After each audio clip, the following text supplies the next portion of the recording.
Bueno, buenas tardes.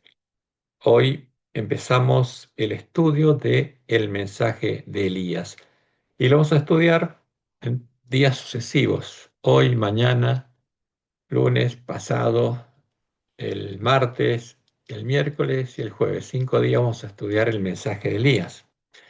Y es un tema muy importante para nosotros, así que vamos a tratar de presentarlo como Dios nos dice que tenemos que presentarlos. ¿Y qué le dijo Elías al pueblo? Como leemos en Primera Reyes 18:21. Y acercándose Elías a todo el pueblo, dijo: ¿Hasta cuándo claudicaréis vosotros entre dos pensamientos? Si Jehová es Dios, seguidle. Y si Baal, si la imagen de la bestia, el dios de la bestia, el falso profeta, el dios de Jezabel, el dragón, id en pos de él. Y esto es importante que lo tengamos en cuenta de entrada, porque en nuestra iglesia hay muchos engaños. Y como vemos, el mensaje de Elías no se refiere a el día en que adoramos, sino a quien adoramos. Porque si adoramos a la imagen de la bestia en sábado, no estamos guardando los mandamientos de Dios, lo estamos violando. Entonces lo importante es a quién adoramos. Y el que conoce a su Dios va a guardar los mandamientos de Dios, como dice la profecía, porque va a tener el nombre de Dios escrito en la frente. Y el mensaje de Elías en la profecía del Apocalipsis aparece como el mensaje de los tres ángeles.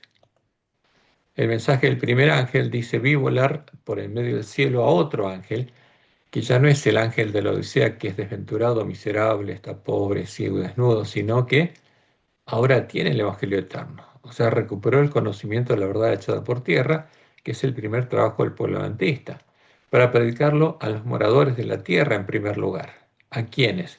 A las vírgenes dormidas, y después a toda nación, tribu, lengua y pueblo, diciendo a gran voz: temed a Dios. ¿A quién? Es el mensaje de Elías, a Jehová.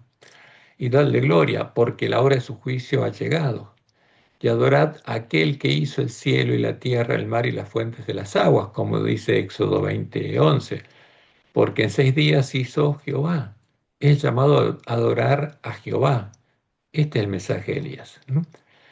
Y en Apocalipsis 14:8 aparece el segundo ángel diciendo: ha caído Babilonia, la gran ciudad, porque he hecho beber a todas las naciones, sin que quede ninguna sin beberlo, del vino del furor de su fornicación.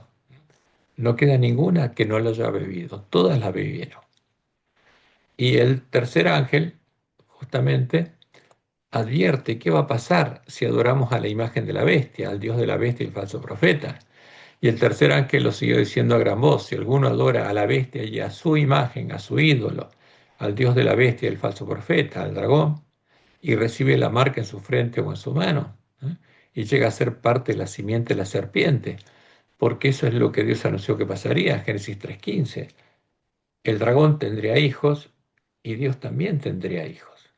Y en la última generación, todos llegaríamos a ser parte de la simiente de la serpiente o hijos de Dios.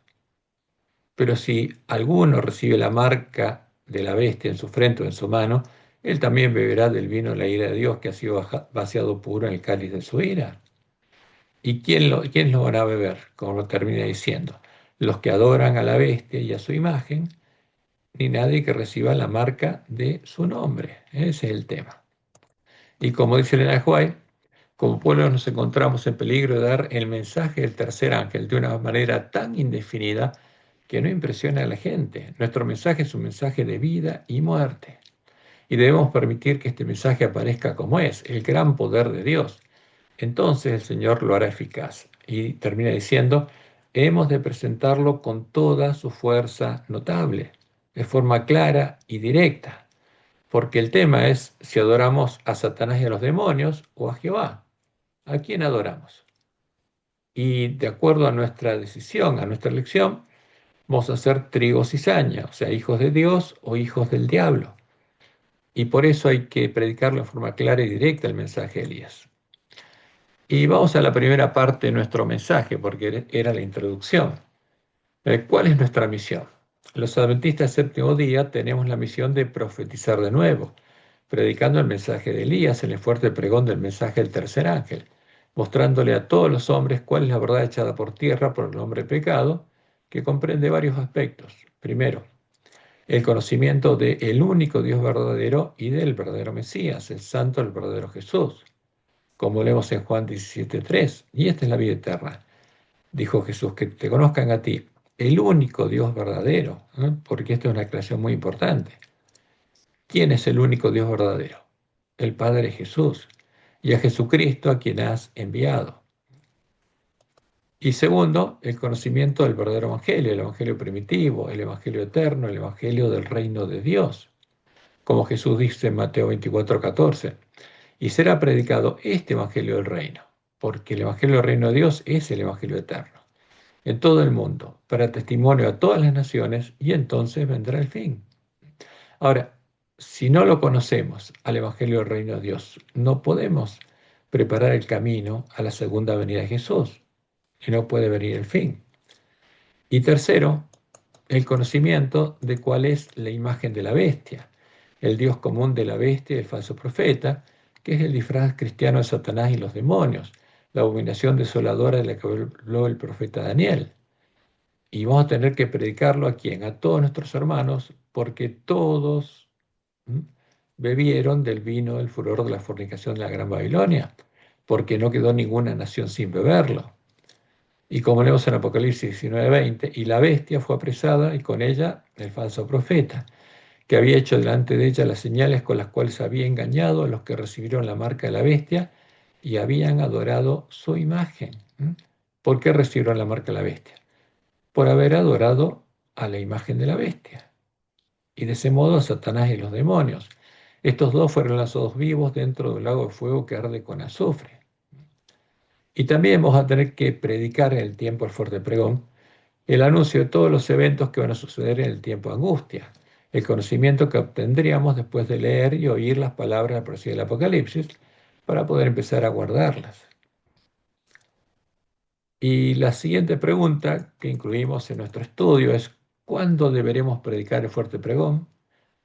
Y la respuesta es clara: al comienzo del tiempo de angustia, después de la separación del trigo y la cizaña en medio de la iglesia remanente. Y esto es muy importante, porque Dios protege al pueblo que está en Babilonia hasta que tenga oportunidad de oír la verdad.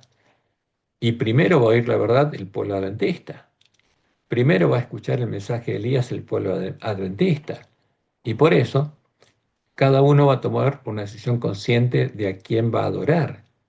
Y a partir de ese momento van a empezar a crecer juntos el trigo y la cizaña en medio de la iglesia remanente.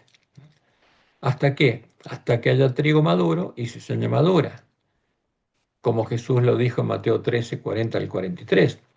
De manera que como se arranca la cizaña y se quema en el fuego, así será el fin de este siglo. Está hablando del fin del tiempo de gracia de las vírgenes, el fin del tiempo de la iglesia militante, cuando se cierra la puerta de la gracia a las vírgenes insensatas. Y sigue diciendo Jesús: enviará el Hijo del Hombre a sus ángeles y recogerán de su reino. ¿Por qué? La cizaña y el trigo crecen primeramente en la iglesia remanente, el reino de los cielos, al que en este tiempo son semejantes las vírgenes. Recogerán de su reino a todos los que sirven de tropiezo y a los que hacen iniquidad, y los echarán simbólicamente en el horno de fuego. Allí será el lloro y el crujir de dientes. Entonces, después de la separación del trigo y la cizaña, los justos resplandecerán como el sol en el reino de su Padre, porque ahí comienza el tiempo de angustia, y los justos, el trigo recibe la lluvia tardía. Y Jesús termina diciendo: el que tiene oídos para oír, oiga. Y ahí viene justamente la predicación del fuerte pregón de Apocalipsis 18:1 en adelante. Después de esto vi a otro ángel, que son las vírgenes selladas que reciben la lluvia tardía, descender del cielo con gran poder, y la tierra fue alumbrada con su gloria, con la gloria que se refleja en este ángel, porque tiene el nombre de Dios escrito en la frente. Y en Daniel 12:3 y 4 habla de lo que sucederá en el tiempo de angustia. Los entendidos resplandecerán como el resplandor del firmamento, y los que enseñan la justicia a la multitud que va a salir de la gran Babilonia, como las estrellas a perpetua eternidad. Porque esa es la misión del pueblo adventista en el tiempo de angustia. Tienen que resplandecer y enseñar la justicia a la multitud que está en Babilonia. pero para eso tienen que conocerla. Y sigue diciendo la profecía, pero tú, Daniel, cierra las palabras y sella el libro hasta el tiempo del fin. ¿M? Porque la profecía de Daniel 12 estaría cerrada hasta el tiempo del fin, hasta 1798. Y ahí sería abierta. ¿Y qué dice la profecía? Muchos correrán de aquí, de Babilonia, porque Daniel está en Babilonia, y simbólicamente el pueblo de Dios ahora está en Babilonia, para allá, a Jerusalén, al reino de Dios, a la ciudad de Dios, y la ciencia se aumentará. O sea, el conocimiento de este pueblo aumentará, que está engañado, pero va a llegar a conocer la verdad. ¿Y cuál va a ser el resultado? Como dice Daniel 12:10, muchos. Los muchos que van a correr de Babilonia a Jerusalén serán limpios y emblanquecidos y purificados. En cambio, los impíos, las vírgenes sensatas, cuyos nombres habrán sido borrados del libro de la vida, procederán impíamente, y ninguno de los impíos entenderá. ¿Por qué procederán impíamente? Porque habrán quedado en manos de Satanás, habrán llegado a ser plantas y cizaña con fruto. Pero los entendidos, las vírgenes sensatas, comprenderán. ¿Y cuándo sabremos que habremos cumplido nuestra misión y habrá llegado el fin? Va a haber una señal muy clara. Jesús la anunció en Mateo 24. Dice, y él enseñó y será predicado este Evangelio del Reino, que es el Evangelio eterno, en todo el mundo, para testimonio a todas las naciones, y entonces vendrá el fin. Y ahí cuando todo el mundo haya escuchado y todo el mundo haya decidido y todos hayan recibido el sello de Dios, la marca de la bestia, viene el fin. Por eso Jesús agrega, por tanto, cuando veáis en el lugar santo la abominación desoladora de que habló el profeta Daniel, el que lee entienda, porque la abominación desoladora es el ídolo en cuya defensa fue asesinado el pueblo de Dios por la bestia romana. Entonces los que estén en Judea huyan a los montes. Entonces si algunos dijeren, mirad, aquí está el Cristo, mirad, allí está, no lo creáis, porque ¿cómo llama a la abominación desoladora la iglesia de Roma? Cristo. Y el anticristo es el que va a venir simulando la segunda venida de Jesús, como dice Elena White. Es el Jesús al que Constantino llamó, es la imagen a la que Constantino llamó Cristo, la imagen del sol con la cruz en el medio, lo que Roma le da a comer al pueblo que está en medio de ella. Y aquí en el medio tenemos una imagen que apareció en nuestra lección, donde a nosotros también se nos muestra para que nos unamos a esa multitud ecuménica que va a adorar a Satanás. Y como dice Elena, en esta época aparecerá el anticristo como si fuera el Cristo verdadero. Y entonces la ley de Dios será completamente invalidada en las naciones de nuestro mundo. La rebelión contra la santa ley de Dios habrá llegado a su completa maduración. Pero el verdadero director de toda esta rebelión es Satanás. O sea, ¿quién vino?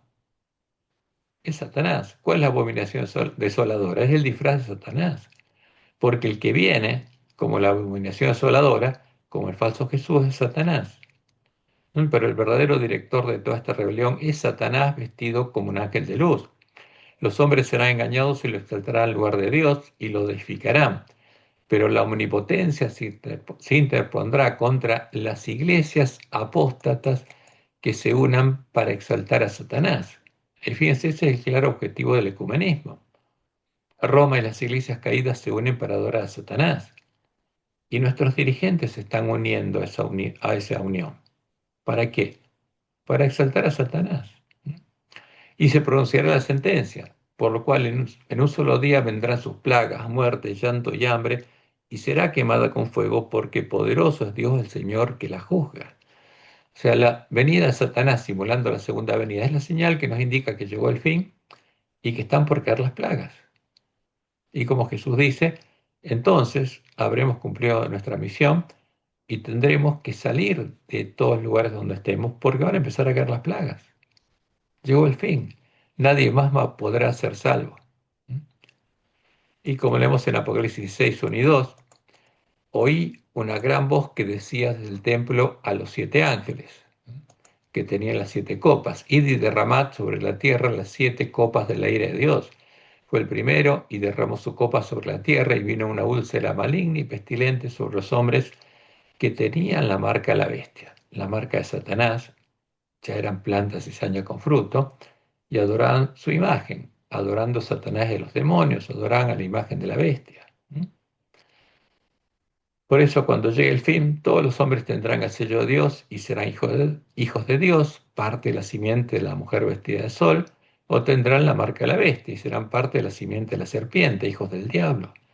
Por eso, la predicación del mensaje de Elías, el mensaje de los tres ángeles, tiene por objeto que todos los hombres conozcan cuál es la verdad y todos tengan la oportunidad de elegir ser salvos.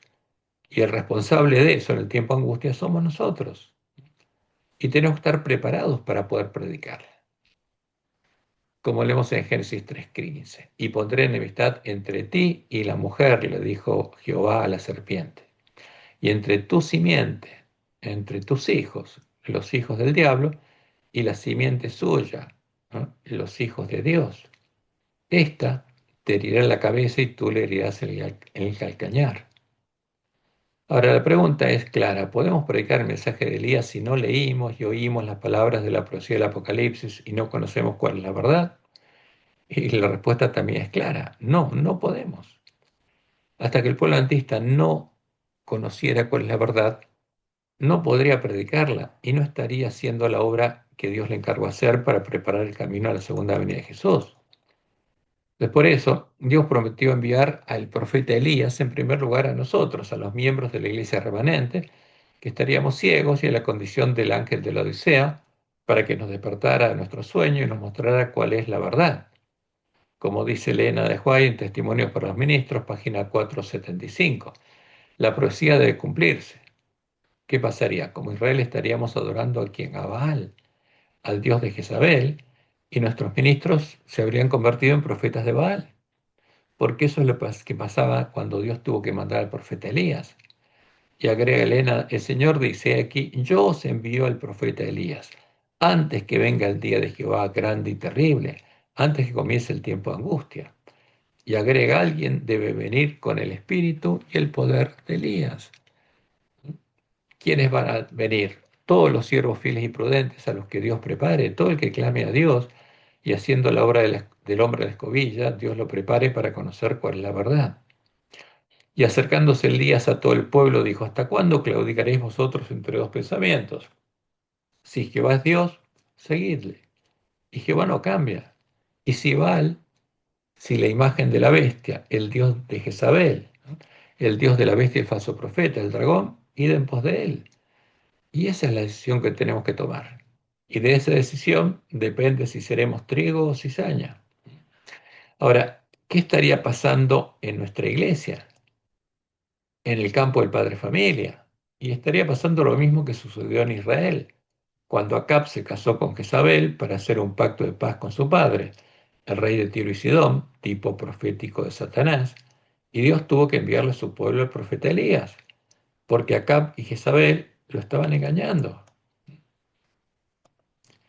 ¿Qué habría pasado en nuestra iglesia? Habría entrado el enemigo, habrían venido a nosotros los vestidos de adventistas, los siervos de la mujer Jezabel, sacerdotes romanos disfrazados de adventistas, que habrían sembrado la semilla de la cizaña, le habrían dado a beber al pueblo adventista del vino el furor de la fornicación de la gran Babilonia, como Dios lo anunció por medio de Elena de White. Habrán aún entre nosotros mercenarios. ¿Quién es un mercenario?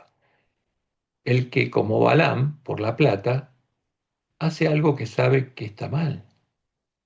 Y lobos con piel de oveja, que tratarán de persuadir al rebaño de Dios a que ofrezca sacrificios a otros dioses, a los dioses de la mujer Jezabel, a la Trinidad, antes que a Dios, antes que a Jehová.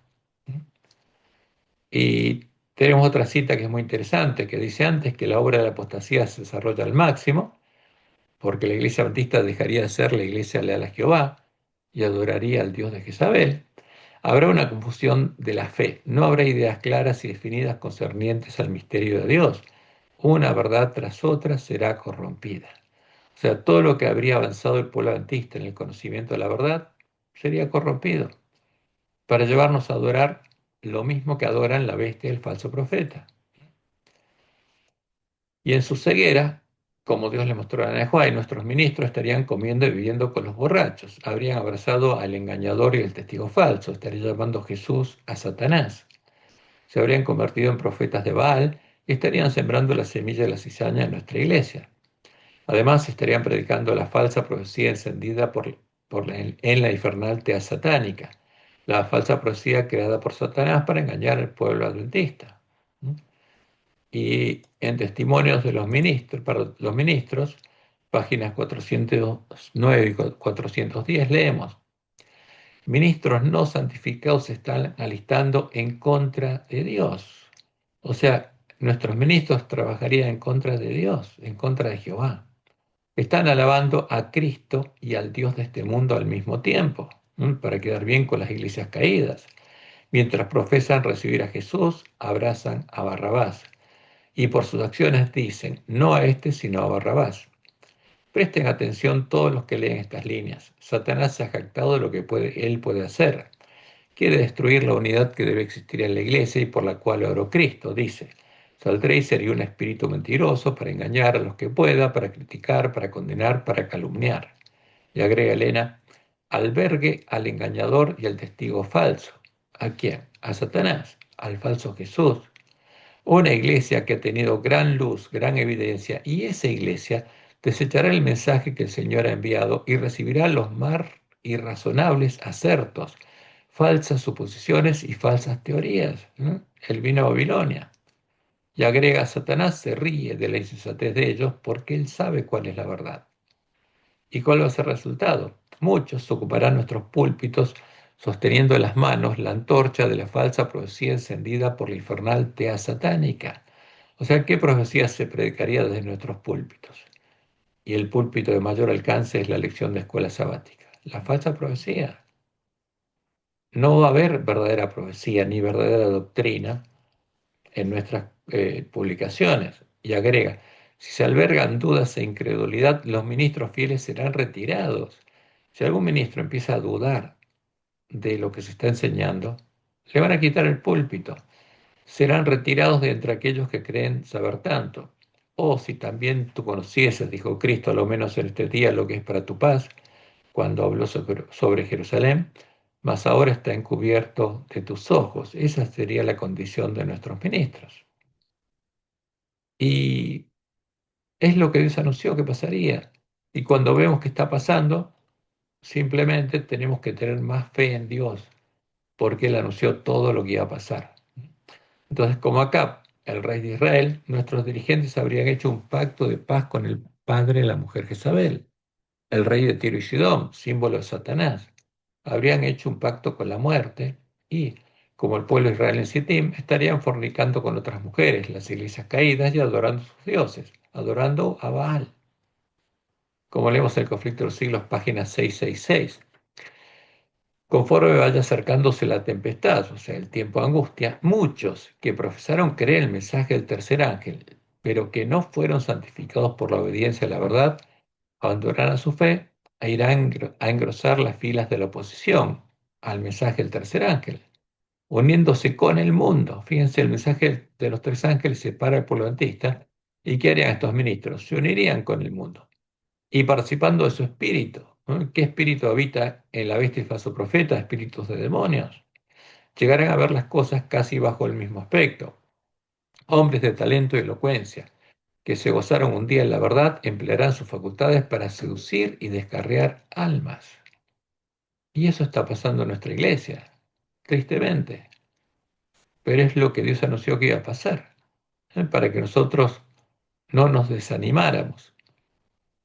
Y se estarían cometiendo en nuestra iglesia todas las grandes abominaciones que anuncia la profecía de Ezequiel 8. Y nuestros ministros estarían adorando al sol, a Baal, el dios de la mujer Jezabel, dándole la espalda a Jehová, como en el tiempo de Elías. Y aquí tenemos dos de las abominaciones, las últimas dos. ¿Eh? Y lo leemos en Ezequiel 8, 13 al 16. Me dijo después, vuélvete, aún verás abominaciones mayores que hacen estos. Y me llevó a la entrada de la puerta de la casa de Jehová, que está al norte, en dirección a Babilonia, y aquí mujeres que estaban allí sentadas, ecuménicamente, diferentes mujeres, y mujeres representan iglesias, endechando a Tamuz, al Cristo de la gran Babilonia. Todas estarían adorando al mismo Jesús. al anticristo, a Satanás, incluyendo al pueblo adventista. Luego me dijo, ¿no ves, hijo de hombre? Vuélvete aún, verás abominaciones mayores que estas. Y me llevó al atrio de adentro de la casa de Jehová. Y aquí, junto a la entrada del templo de Jehová, entre la entrada y el altar. Porque vamos a ver la imagen esta. Porque el templo de Jehová estaba simbolizado por el tabernáculo. Y entre la puerta de entrada al lugar santo y el altar, ahí estarían los varones, dándole la espalda al templo de Jehová y a Jehová. Como 25 varones, sus espaldas vueltas al templo de Jehová y sus rostros hacia el oriente, a donde sale el sol. Y adoraban al sol, al dios de Jezabel, al dragón, postrándose hacia el oriente. Y eso estaría pasando en nuestra iglesia. Se estaría adorando ¿a quién? A Baal, al dios de Roma. Y ahora vamos a ver el significado de estas imágenes. Acá el sol con la cruz. Y acá esta imagen que aparece en nuestro himnario, con el pueblo adventista mirando hacia donde sale el sol, hacia el oriente, con la cruz y el sol atrás, dando la espalda al templo de Jehová. ¿Y a quién estaríamos adorando? Al Dios de Jezabel, a la Trinidad. Y este es el libro oficial de la Iglesia Adventista que explica la creencia fundamental número 2, la Trinidad. ¿Y de dónde viene la Trinidad? Vamos a ver, de la visión que Satanás le dio a Constantino, que le mostró el sol con una cruz. Y después los apóstatas que hicieron la obra de Balaam, a esa imagen la reflejaron en la doctrina de Jezabel, en la que hay tres hipóstasis del sol, tres manifestaciones del sol. Va al Padre, va al Hijo y va al Espíritu Santo. Porque acá Dios es el sol. Está sol Padre, sol Hijo, sol Espíritu Santo. Y este es el escenario en el que Dios debería enviarle a su pueblo al profeta Elías, para despertarlo con el clamor de medianoche y para que vea iluminado el camino a la ciudad de Dios. Por eso habría una cosecha de trigo en medio de la iglesia adventista, a pesar de todo lo que hubieran hecho Satanás y sus siervos en nuestra iglesia. Y vamos a empezar viendo cómo podemos diferenciar la verdad de la mentira. ¿Cómo podemos conocer y mostrar a nuestros hermanos la diferencia entre la verdad y la mentira? ¿Cómo podemos diferenciar al santo, al verdadero Jesús, que es la puerta estrecha del templo de Jehová, del falso Jesús, que es la puerta ancha de la sinagoga de Satanás? Y hay dos formas. Primero, viendo la historia, los hechos que son el cumplimiento de la profecía de las siete iglesias, como Jesús lo indicó 7 veces en la profecía del Apocalipsis, en cada uno de los mensajes de las siete iglesias. Así podremos identificar al falso Jesús, en cuya defensa fue asesinado el pueblo que conocía a su Dios y no lo adoraba. En el mensaje a Éfeso, como leemos en Apocalipsis 2:7, Jesús dice: el que tiene oído, oiga lo que el Espíritu dice a las iglesias. ¿Qué está diciendo? Para tener oídos, para oír el resto de las palabras de la profecía, tenemos que oír lo que el Espíritu dice a las iglesias. 7 veces lo dice. Y la última, el ángel de la Odisea, el que tiene oído, oiga lo que el Espíritu dice a las iglesias. ¿Qué nos está diciendo?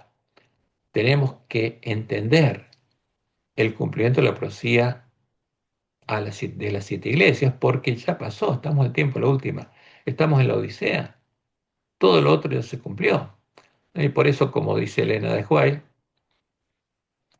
debemos ver en la historia el cumplimiento de la profecía. Es un deber, es una obligación nuestra para comprender, para tener oídos para oír, para estudiar las operaciones de la providencia, los grandes movimientos de reforma y para comprender el progreso de los eventos. ¿Por qué? Porque ahora estarían sucediendo eventos similares a los que sucedieron en la historia, en el ordenamiento de las naciones para el conflicto final de la gran controversia. O sea, cuando estuviéramos frente al comienzo del tiempo de angustia, veríamos todo este movimiento de acciones de Satanás, a la que Jesús llama que veríamos brotar las hojas de la higuera. Esa es la primera forma que podríamos darnos cuenta de cuál es la abominación desoladora, viendo los hechos en la historia. Y segundo, escudriñando las Escrituras hasta llegar a conocer todo lo que ellas anunciaban sobre el Mesías, incluyendo su identidad y su verdadero nombre. Así vamos a encontrar la puerta abierta, el camino angosto que lleva a la vida. O sea, viendo la historia, vamos a ver cuál es la mentira. Y es evidente. Ahora, la verdad tenemos que encontrarla arreglando nuestras lámparas. Por eso Elena dice, solo los que hayan estudiado diligentemente las Escrituras y hayan recibido el amor de la verdad en sus corazones, serán protegidos de los poderosos engaños que cautivarán al mundo. Merced al testimonio bíblico, descubrirán al engañador. ¿A quién? Al falso Dios y el falso Jesús bajo su disfraz. Porque con la Biblia podemos descubrirlos.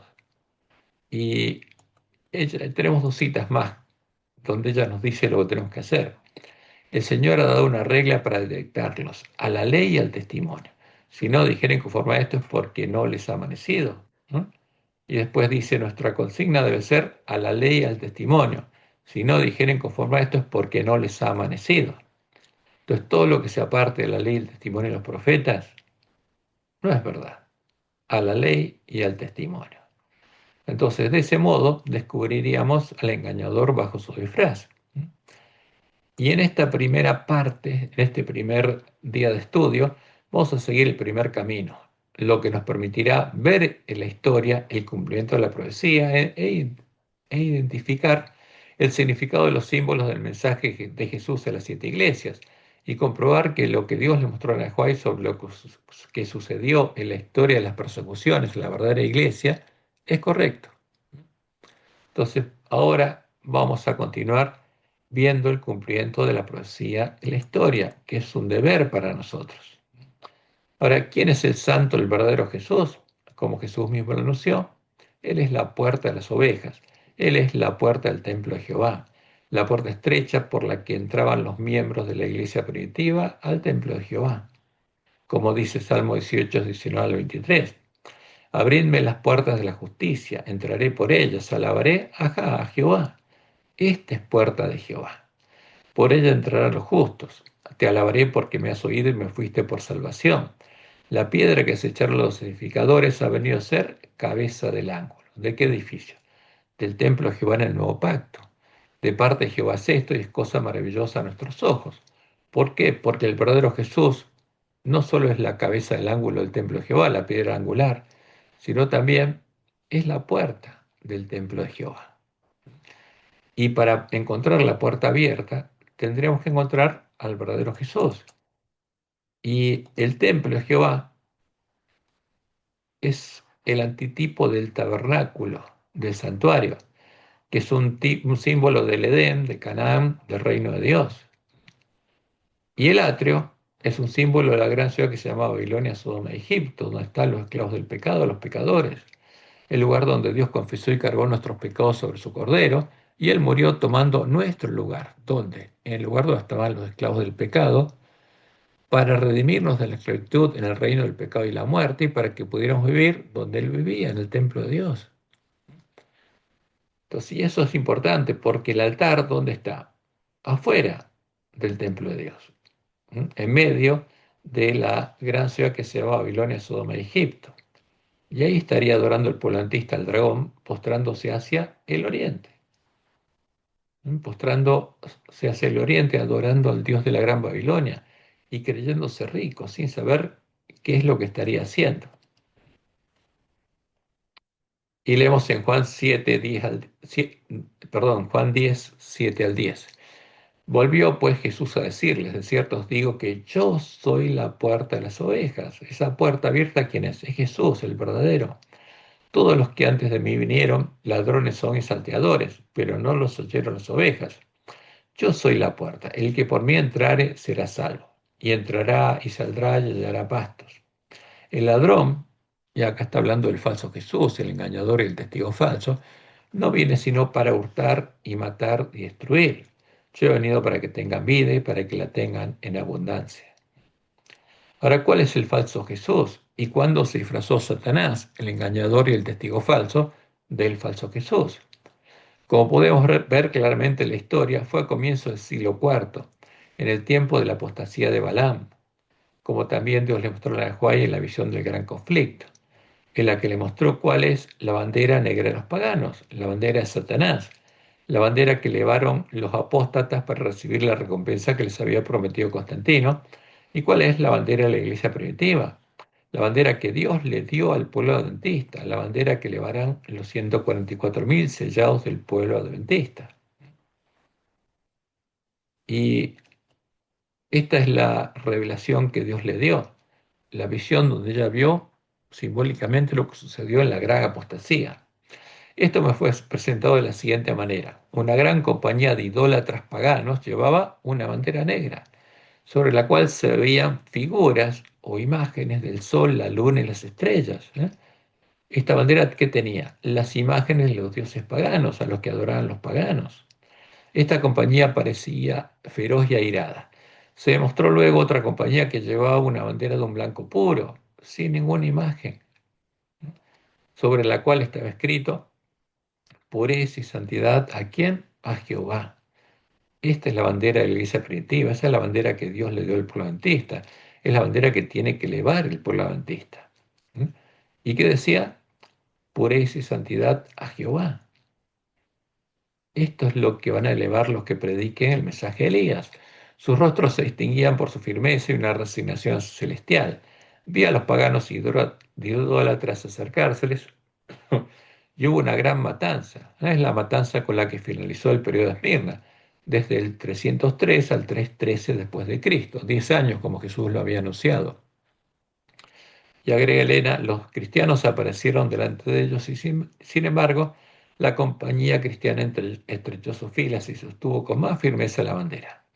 Al caer muchos, otros se reunían de alrededor de la bandera y ocupaban sus lugares. Este es el periodo de Esmirna. Y después le muestra lo que sucedió en el tiempo de la apostasía. Vi a la compañía de idólatras consultarse. Al no lograr que los cristianos cediesen, convinieron en otro plan. Y ese es el plan que Satanás le reveló a Constantino, su sumo pontífice, por medio de una visión y un sueño. Los vi arrear su bandera y acercarse luego a aquella firme compañía de cristianos y hacerles propuestas. Al principio estas fueron rechazadas de plano. Luego vi a la compañía cristiana consultarse. Algunos dijeron que arrearían la bandera, o sea, apostatarían, aceptarían las propuestas y salvarían la vida, y al fin cobrarían fuerza para enarbolar la bandera entre los paganos. No obstante, unos pocos no quisieron acceder a este plan, sino que con firmeza prefirieron morir sosteniendo la bandera antes que arriarla. Entonces vi a muchos que arreaban la bandera y se unían con los paganos. Y estos que se unen con los paganos son los apóstatas. Pero los que permanecían firmes la recogían y la enarbolaban. Y finalmente viene el periodo de Teatira, ¿eh? Cuando los apóstatas se vuelven paganos. Vi que constantemente había personas que abandonaban la compañía de aquellos que llevaban la bandera pura y se unían con los paganos bajo la bandera negra. ¿Qué llevaban? La bandera negra de los paganos, ¿eh? Adorando a los dioses paganos disfrazados por palabras de cristianos, pero ahora adoptan su posición bajo la bandera negra, con las imágenes del sol, la luna y las estrellas, los dioses paganos, para perseguir a los que llevaban la blanca. Entonces, estos empiezan a perseguir a los verdaderos cristianos. Muchos eran muertos y sin embargo la bandera blanca se mantenía en alto y otros creyentes eran suscitados para reunirse en derredor de ella. Ahora, fíjense que esto es muy interesante. ¿Por qué? Porque los apóstatas empezaron a adorar a las imágenes de la bandera negra de los paganos, a ídolos paganos, pero empezaron a ponerle el nombre de cristianos. Y vamos a ver cuáles son estos ídolos. Como se, como se le mostró en Elena White y podemos ver claramente en la historia, los apóstatas elevaron la bandera negra de los paganos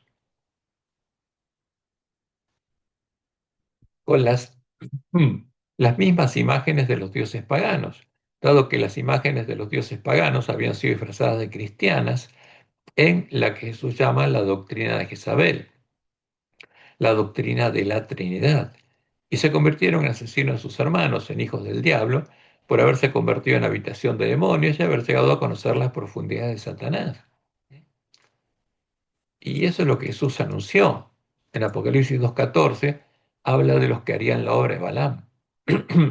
Pero tengo unas pocas cosas contra ti, que tienes ahí a los que retienen la doctrina de Balaam, que enseñaba a Balac, al rey enemigo, a poner tropiezo ante los hijos de Israel, a comer de cosas sacrificadas a los ídolos y a cometer fornicación, adorando ídolos.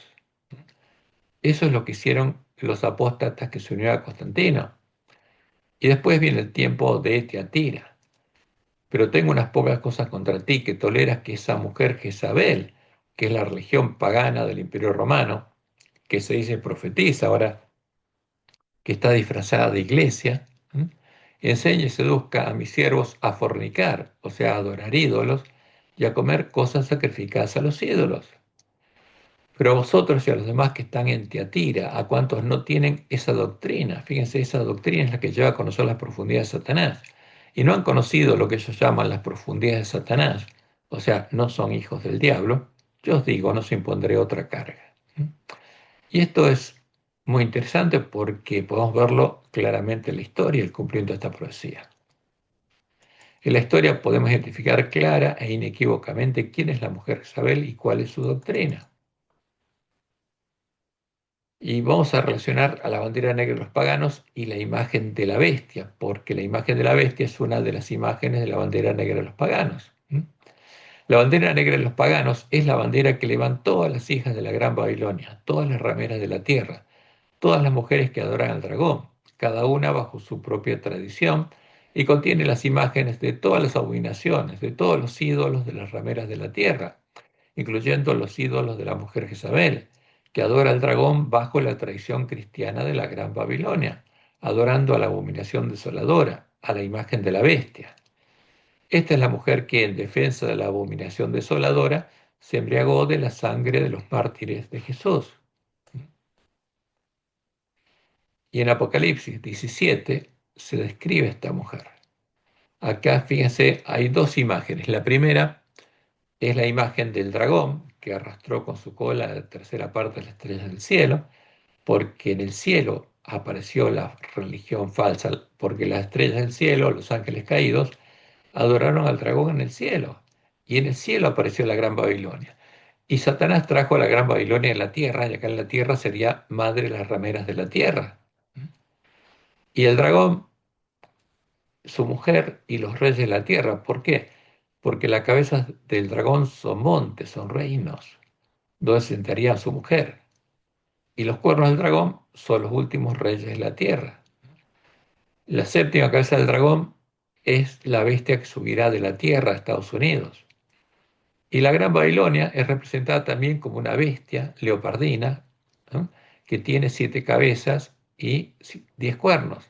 Las 7 cabezas son las rameras que se sentarían sobre los 7 montes, y los 10 cuernos son los últimos reyes religiosos de la tierra, que recibirán su poder y su autoridad de los cuernos del dragón, como dice la profecía. Y leemos Apocalipsis 17, y me llevó en el espíritu del desierto, y vi a una mujer sentada sobre una bestia escarlata, sobre el dragón, llena de nombres de blasfemia. La mujer estaba llena de nombres de blasfemia, que tenía 7 cabezas y 10 cuernos, el dragón. Y la mujer estaba vestida de púrpura y escarlata y adornada de oro, de piedras preciosas y de perlas, y tenía en la mano un cáliz de oro lleno de abominaciones y de la inmundicia de su fornicación. Y acá Roma muestra cuál es ese cáliz. Ahí está la imagen que Satanás le mostró a Constantino, que Constantino empezó a llamar Cristo, que los apóstatas llamaron Cristo para recibir la recompensa de Constantino, y eso es lo que Roma le da a comer y a beber al pueblo que está en medio de ella. Ese es el vino, el furor de la fornicación de la Gran Babilonia, porque ese es el sol con la cruz en el medio, ese es Baal, hijo, y eso llaman Cristo. Porque es una de las hipóstasis del sol, como vamos a ver, porque ese es el Dios de Egipto. No hay diferencia, porque el Dios de todas las bestias es el mismo. El Dios de la fortaleza es el dragón. ¿Y qué pasaba con esta mujer? Y en su frente un nombre escrito, misterio, Babilonia la Grande, la madre de las rameras y de las abominaciones de la tierra, de todos los ídolos. Y por eso esos ídolos, ¿dónde están? En la bandera negra de los paganos. Vi a la mujer ebria de la sangre de los santos y la sangre de los mártires de Jesús, y cuando la vi, quedé asombrado con gran asombro, dice Juan. Porque esas son imágenes de la bandera negra de los paganos. Ahora, ¿cuándo fue creada la bandera negra de los paganos? fue creada en Babel, cuando Satanás guió a Nimrod a buscar establecer el primer monte sobre el que se sentaría la primer ramera, para adorar a los primeros ídolos, a las primeras abominaciones de la tierra. Pero Dios desbarató sus planes, confundiendo las lenguas y dispersando a los paganos por toda la tierra, que luego hicieron réplicas de la Torre de Babel, el primer templo pagano, por toda la tierra, para adorar en sus cumbres a los mismos ídolos, adorando a Satanás y a los demonios. Ahora, no vamos a avanzar mostrando cuáles son estos templos, porque se nos haría muy largo. Pero las pirámides que encontramos, por ejemplo, de los mayas, de los aztecas, son una copia de la Torre de Babel, que era una torre que era, digamos, era una pirámide aterrazada, porque esos son los modelos que vemos en todo el mundo que se repitieron, todos hicieron el mismo modelo. Y en el último piso de esta torre había un templo donde descendía ¿quién? El Dios del cielo, supuestamente, para comunicarse con sus pontífices. Y el primer sumo pontífice pagano fue Nimrod. Ahora, ¿cuáles fueron los primeros ídolos adorados en Babel? Los primeros ídolos fueron los que conformaron la primera Trinidad, la Trinidad babilónica. ¿Quiénes eran estos ídolos? Primero Baal, el dios Sol, el rey del cielo, en el que, según la tradición babilónica, se transformó Nimrod después de su muerte.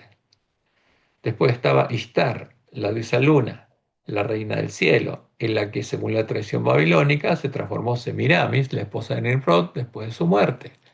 Y estaba Tamuz, el dios hijo del dios Sol, el rey del cielo, y la diosa Luna, la reina del cielo.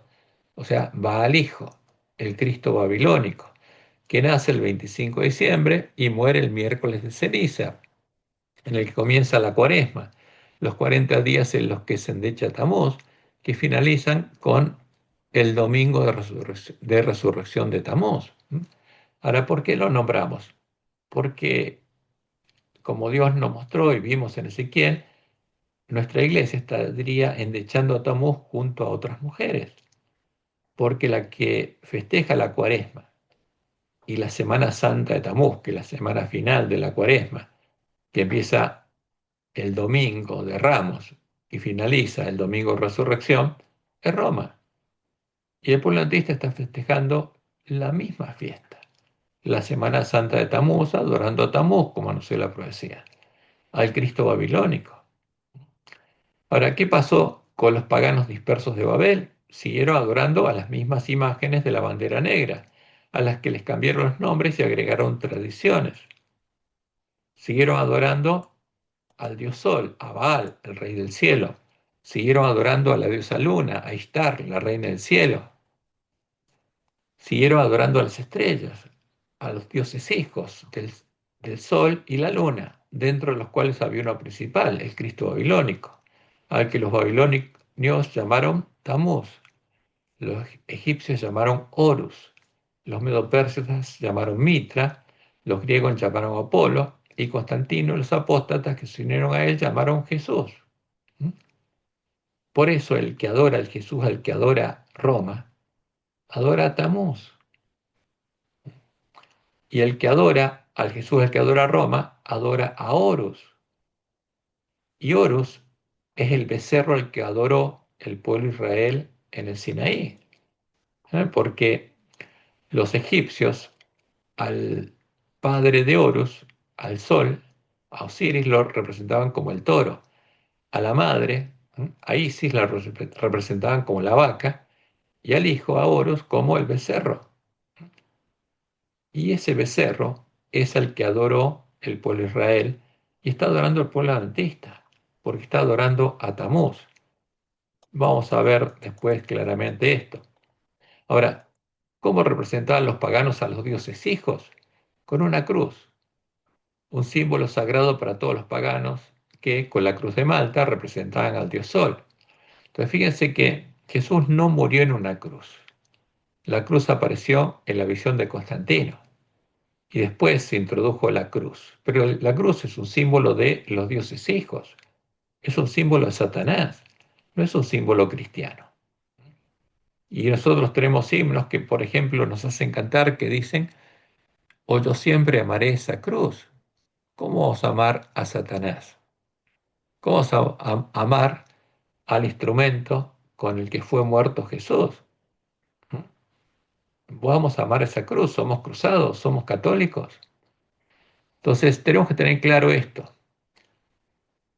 Y este es el Dios de la Gran Babilonia, el disfraz Satanás del que Constantino era sumo pontífice y al que Satanás le explicó cuál era su nuevo plan para vencer a los cristianos. Fíjense, aquí tenemos imágenes. Acá esta imagen es asiria, acá tenemos la cruz de Malta, símbolo del dios Sol. Acá tenemos el símbolo de Nimrod, porque Nimrod se transformó en el dios Sol, que era el cazador, y atrás tenemos la cruz de Malta y las alas del Sol. Y vamos a ver después cómo se usan estas imágenes en nuestros días. Y esta es la visión que Satanás le dio a Constantino. In hoc signo vinces, con este signo vencerás a los cristianos. In hoc signo vinces es una traducción en latín de la frase griega que significa con este signo vencerás. El historiador Eusebio de Cesarea dice que Constantino fue marchando con su ejército. Eusebio no especifica la ubicación real del evento, pero claramente no lo es en el campamento de Roma, cuando levantó la vista al sol y vio una cruz por encima de ella. Y con él las palabras griegas, por esto la victoria, a menudo dictadas en latín, in hoc signo vinces, con este signo vencerás. Al principio Constantino no conocía el significado de la aparición, pero la noche siguiente tuvo un sueño en el que Cristo, dice Roma, pero es Satanás el que le dio ese sueño y esa visión, porque él era sumo pontífice de Satanás, le explicó que debía usar ese signo en contra de sus enemigos. ¿Y cuáles eran sus enemigos? Los cristianos.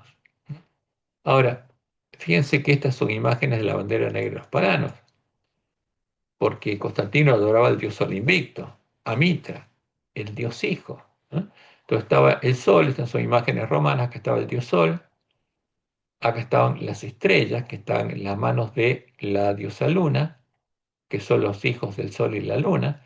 Por eso las cruces, ¿qué son símbolo de qué? De los dioses hijos. Son símbolos paganos, sagrados para ellos, y nunca iban a clavar a un ladrón en una cruz, pues estarían violando la imagen de su Dios. Y Mitra era el Dios hijo principal, el Cristo babilónico. Entonces, cuando Satanás le muestra a Constantino el sol con una cruz, ¿qué le está mostrando? Imágenes del sol y las estrellas, imágenes de la bandera negra de los paganos, porque esa es la imagen de Baal hijo. Por eso, cuando Satanás le dio una visión a Constantino, su sumo pontífice, mostrándole la imagen del sol con una cruz, le indicó que con ese símbolo lograría vencer a los cristianos, y esa noche en un sueño le indicó que debía llamar Cristo a esa imagen, que es la imagen de Tamuz, Horus, Mitra y Apolo, la imagen del ángel del abismo, la imagen de Baal hijo. Lo que estaba haciendo Satanás era instruirlo en cómo introducir la bandera negra de los paganos en medio de los apóstatas a los que lograría seducir, para que ellos llamen Cristo a esa imagen de él, la imagen de Satanás, y se conviertan en paganos. ¿No? Como leemos en el conflicto de los siglos, página 50. Satanás se propuso oponerse con más éxito al gobierno de Dios implantando su bandera en la iglesia cristiana. ¿Implantando qué cosa? Su bandera, la bandera negra de los paganos.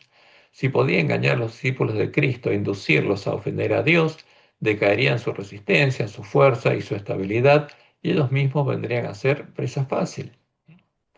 Entonces, para recibir la recompensa que les ofreció Constantino, los apóstatas que hicieron la obra de Balaam empezaron a llamar a Cristo a la imagen del dios Sol con una cruz, la imagen de Baal hijo.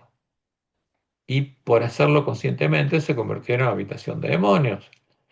Y guiados por los espíritus de demonios, con cosas sacrificadas a los ídolos, definieron la doctrina de Jezabel, en la que reflejaron la imagen que Satanás le había mostrado a Constantino, la imagen de Tamuz, Horus, Mitra y Apolo, la imagen de Satanás.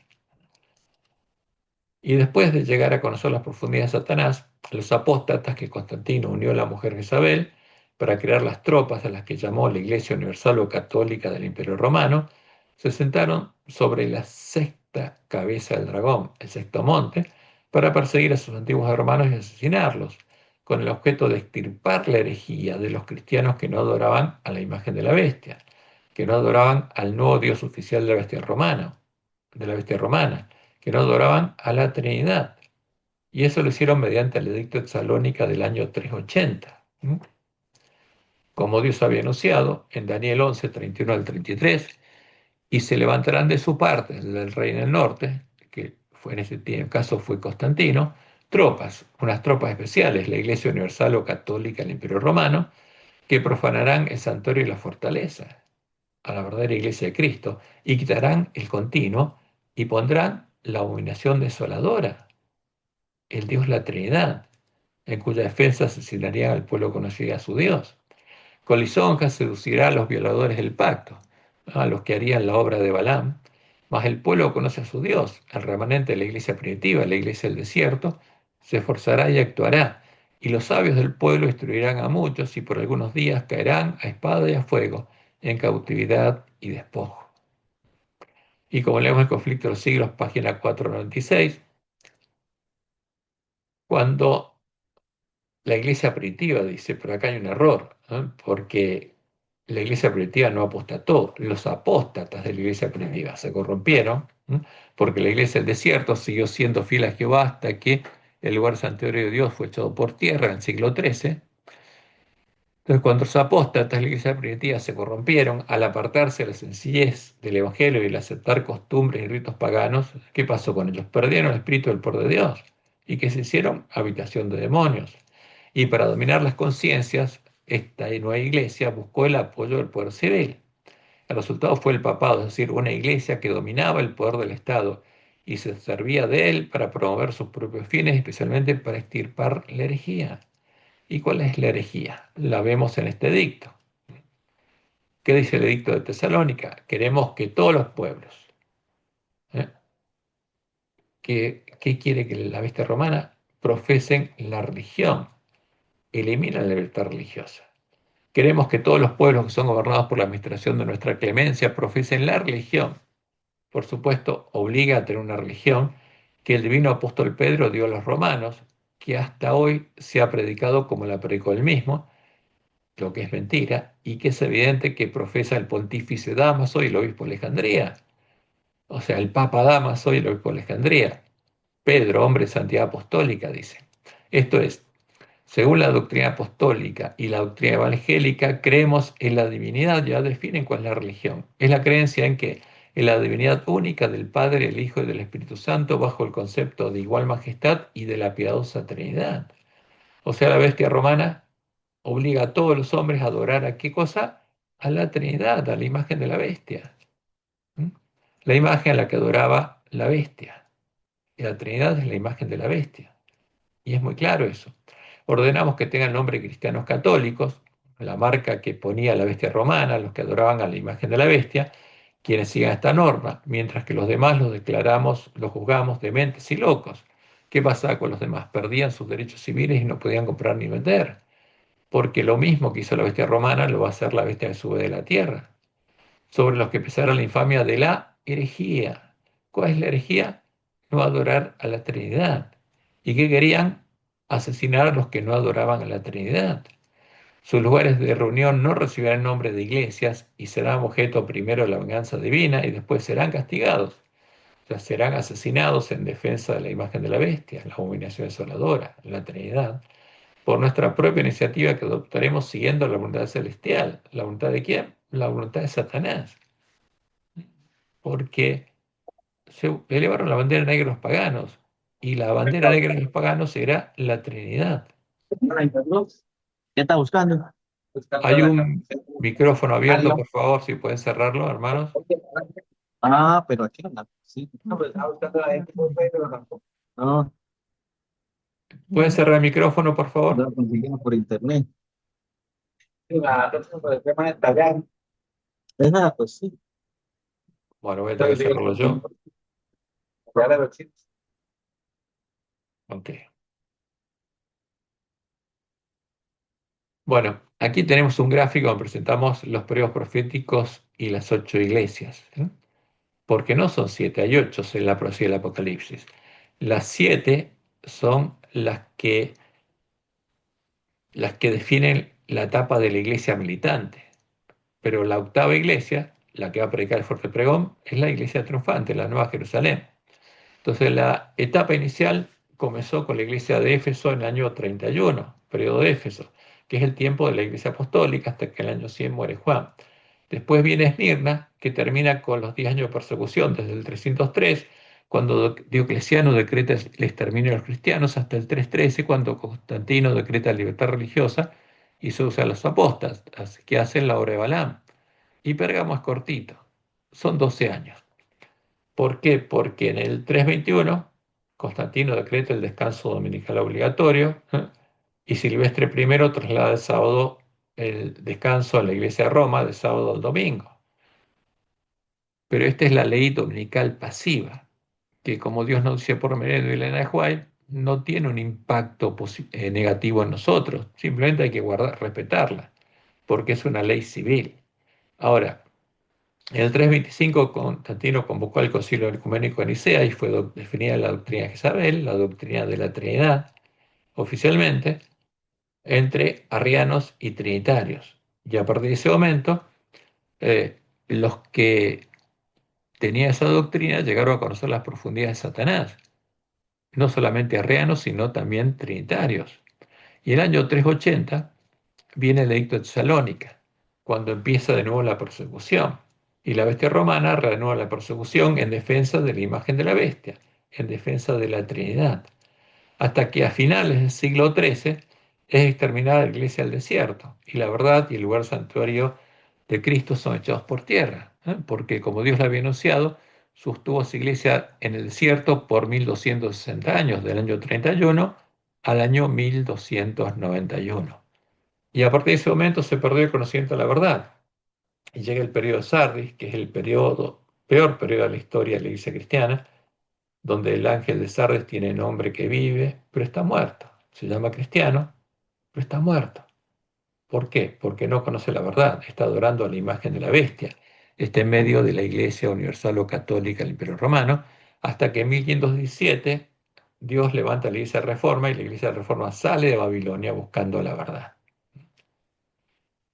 Y después llega el tiempo del fin en 1198 y la bestia romana deja de ser bestia, el cuerno pequeño pierde su poder político. Pero el hombre de pecado sigue siendo hombre de pecado, el papa sigue siendo papa. Y va a ser papa hasta que en el tiempo de la sexta plaga se acabe su tiempo de gracia y deje de ser, porque va a ser echado en el lago de fuego junto con el falso profeta. Ahora, cuando en 1844 Dios llama al pueblo adventista, a partir de ese momento empieza el tiempo, como decía la profecía de Daniel 8, en el que los lugares asolados serán reedificados. Llega el tiempo de restauración y Dios le da una misión al pueblo adventista. Pero el pueblo adventista se duerme, todas las vírgenes se duermen, cabecean, cierran sus ojos a la luz de sus lámparas y llegan a estar en estado del ángel de la Odisea. ¿Hasta qué? Hasta que son despertadas por el clamor de medianoche, escuchan el mensaje de Elías y empiezan a crecer juntos el trigo y la cizaña de la iglesia adventista, hasta que hay 144.000 columnas del templo de Dios y empieza el día de la batalla. Y lo vamos a ver en detalle. Pero este es el verdadero cumplimiento de la profecía de las siete iglesias en la historia. Y vamos a ver algunos detalles de esto. Entonces, ¿qué le mostró Dios a Nehuay?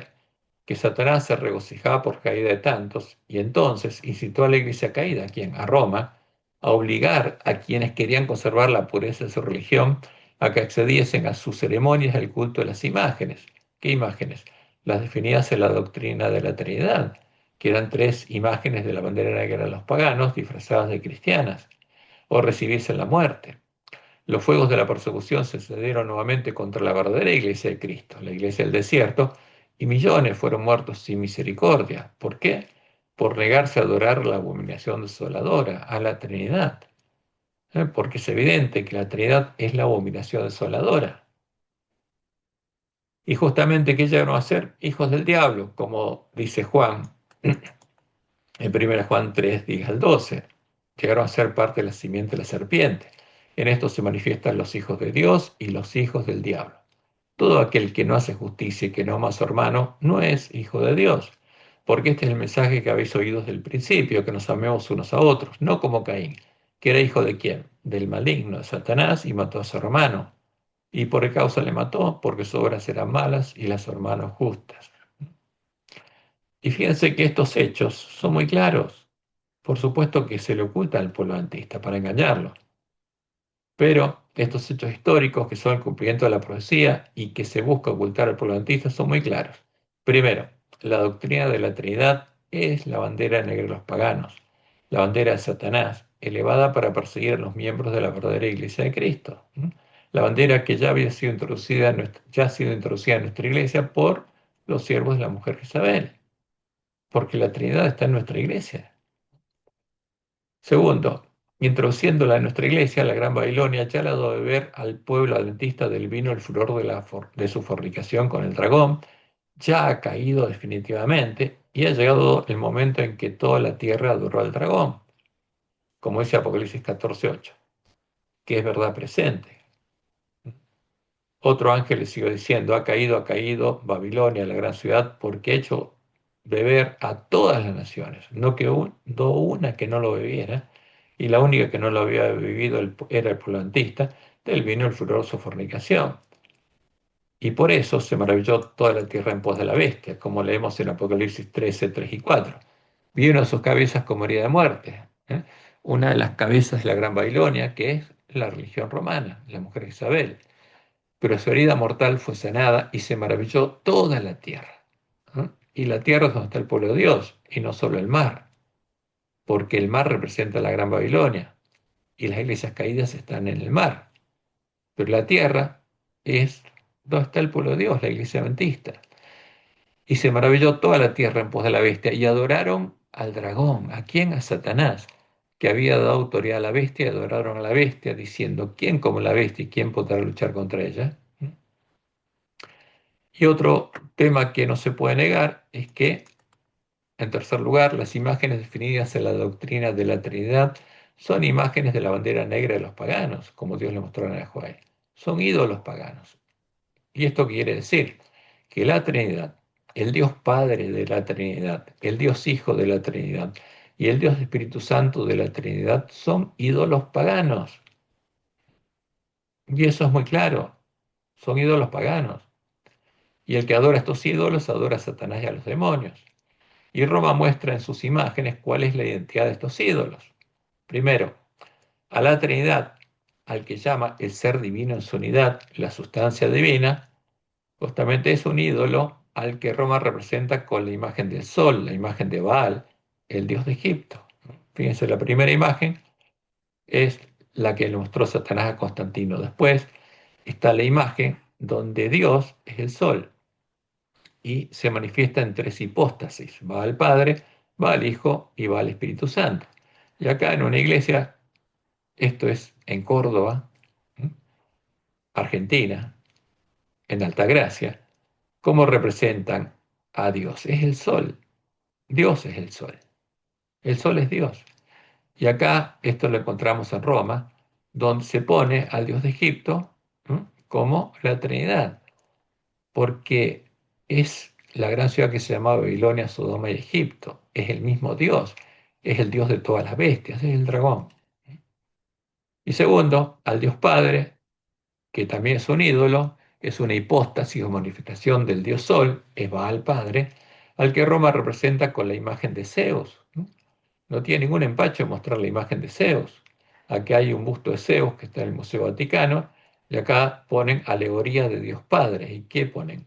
Zeus, una imagen de hombre. Por eso la Trinidad son tres imágenes de hombre. Por eso es 666. Ahora, y aquí tenemos en la Capilla Sistina a Zeus dándole vida a Adán. Y el Dios Hijo también es un ídolo, es una hipóstasis o manifestación del Dios Sol. Es Baal Hijo, al que Roma representa con la imagen de Apolo, el ángel del abismo. Porque en Apocalipsis 9:11 Jesús nos dice en la profecía del Apocalipsis que los espíritus de demonios tienen por rey sobre ellos al ángel del abismo, a Satanás. cuyo nombre en hebreo es Abadón, el destructor, y en griego Apolión, Apolo, el hijo de Zeus, porque a Satanás lo llamaban Apolo los griegos. Y esa imagen de Apolo, fíjense, acá tenemos las imágenes de Apolo, a las que después se llamó Jesús, ¿eh? Apolo en el arte. En el mosaico del suelo romano a finales del siglo segundo, el de Gem, la romana Tisdro, puede identificársele a Apolo como Apolo Helios aquí, ¿eh? Por su halo radiante, aunque entonces incluso la divina desnudez de un dios se oculta bajo su túnica, señal de crecientes conversiones de modestia en el imperio tardío. Otro mosaico de Apolo con halo, de Adrumento, está en el Museo de Sus. Esta es la imagen de Apolo con halo. Fíjense que esta es la imagen que después se representó en la Estatua de la Libertad, porque le enchufaron a los americanos una imagen de Apolo. Las convenciones de esta representación, cabeza ladeada, labios levemente abiertos, grandes ojos, corte de pelo en rizos cayendo sobre el cuello, se desarrollaron en el siglo III a.C. para representar a Alejandro Magno. Algún tiempo después de la realización de este mosaico, las primeras representaciones de Cristo serían imberbes y con halos. ¿Por qué? Porque es Apolo. Esta es la primera representación que está en la Basílica Santa Constanza en Roma, que es del siglo IV. Acá tenemos a Apolo, Helios, Jesús. Ahora se llama Jesús, imberbe y con halo.